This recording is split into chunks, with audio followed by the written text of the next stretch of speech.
Bé, les vies federals, o en general això que se'n diu les terceres vies, perquè fossin creïbles tindrien que tenir complir dues condicions. Primer, saber de què parlem, és a dir, que fos un model, un projecte detallat.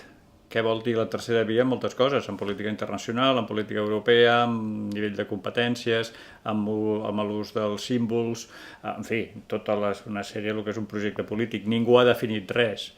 L'única cosa que hi ha és un document molt fluix del Partit Socialista, que ells li diuen federal, però que no és ni federal, i molt menys plurinacional. La segona condició és com farien això, és a dir, com pensen fer una reforma constitucional pactada per PP i PSOE amb aquesta base, o sigui, amb el projecte, quan el tinguéssim fet. Tot plegat, això és fum, és a dir, de moment les terceres vies no existeixen. L'independentisme ha anat creixent des d'unes cotes que en els anys 90 estaven entre el 10 i el 15%, 12-13%, una cosa així, segons enquestes, i sobretot es veu una crescuda ja des del 2004-2005, els últims 10 anys, però quan realment ha fet una crescuda molt, amb una tangent, diguéssim, molt elevada, ha sigut a partir del 2010, o sigui, a partir de la sentència del Tribunal Constitucional contra l'Estatut. I això és una tendència creixent, que jo crec que encara no ha arribat al màxim, perquè des de l'altra banda, diguéssim, no arriba cap absolut senyal, cap indicador que pugui fer rebaixar aquesta mena, diguéssim, de manca de respecte. L'indicador seria que fessin una proposta que fos comprable des de la perspectiva de Catalunya.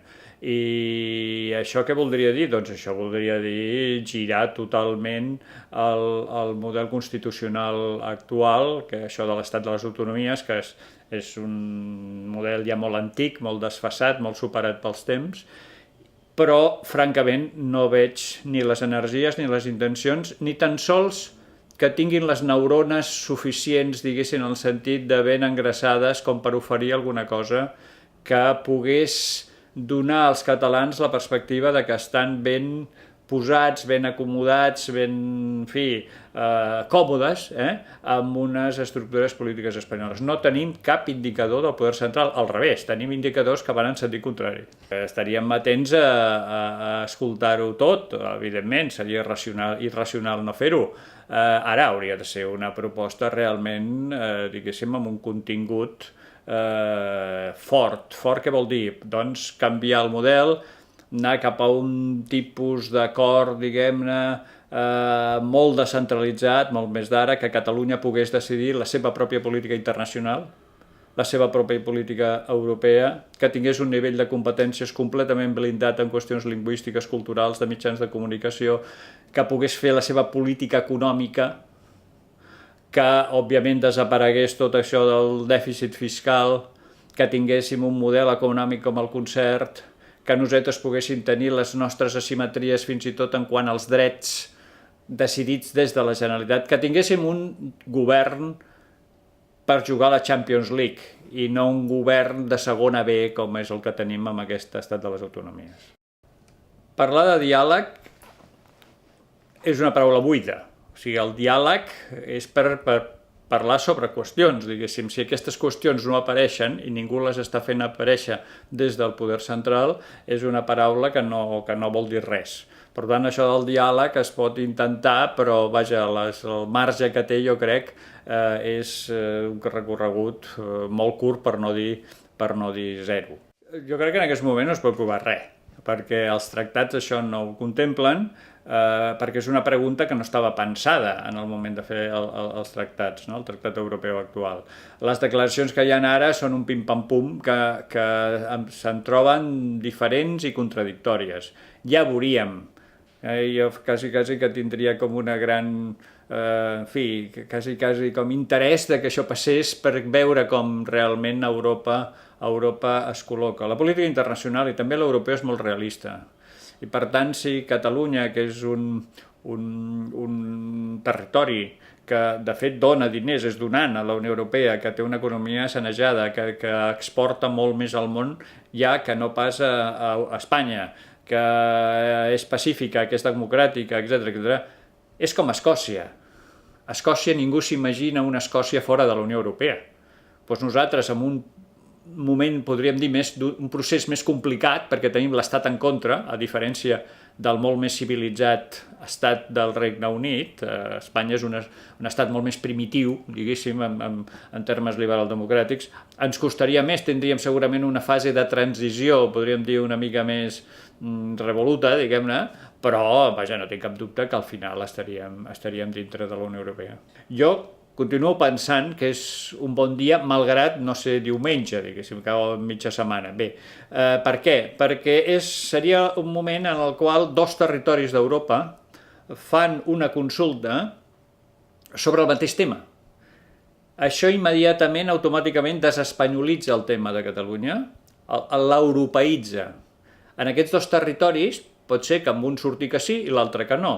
Per tant, la reacció de les institucions europees, de la Unió Europea, sobre aquest procés, bé, hauria de ser, podríem dir, equitatiu, diguéssim, no? Això és una cosa com subjectiva, que hi ha gent que li sembla que anem molt de pressa i hi ha gent que li sembla que anem molt a poc. En fi, jo crec que les coses, el més important és fer bé el procés.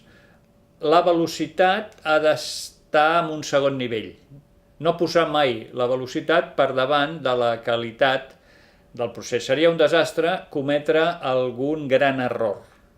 No ens ho podem permetre, perquè amb les armes que té Catalunya, que són poques a nivell institucional, la gran arma de Catalunya són els seus ciutadans, és millor, diguéssim, anar pas a pas, tampoc se perd el temps, pas a pas, evitant fer grans errors, i diguem-ne que no em barallaria mai per una data, que si 2014, que si 2015, 2016. Jo crec que això no és tan important com perquè al final arribem a bon port. La pregunta directa, o sigui, la pregunta no es pot enganyar la gent. La pregunta ha de ser clara, inequívoca i que permeti gestionar bé el resultat. Hauria de ser una pregunta com la dels escocesos. Vostè creu que Catalunya hauria de ser un estat independent? Sí?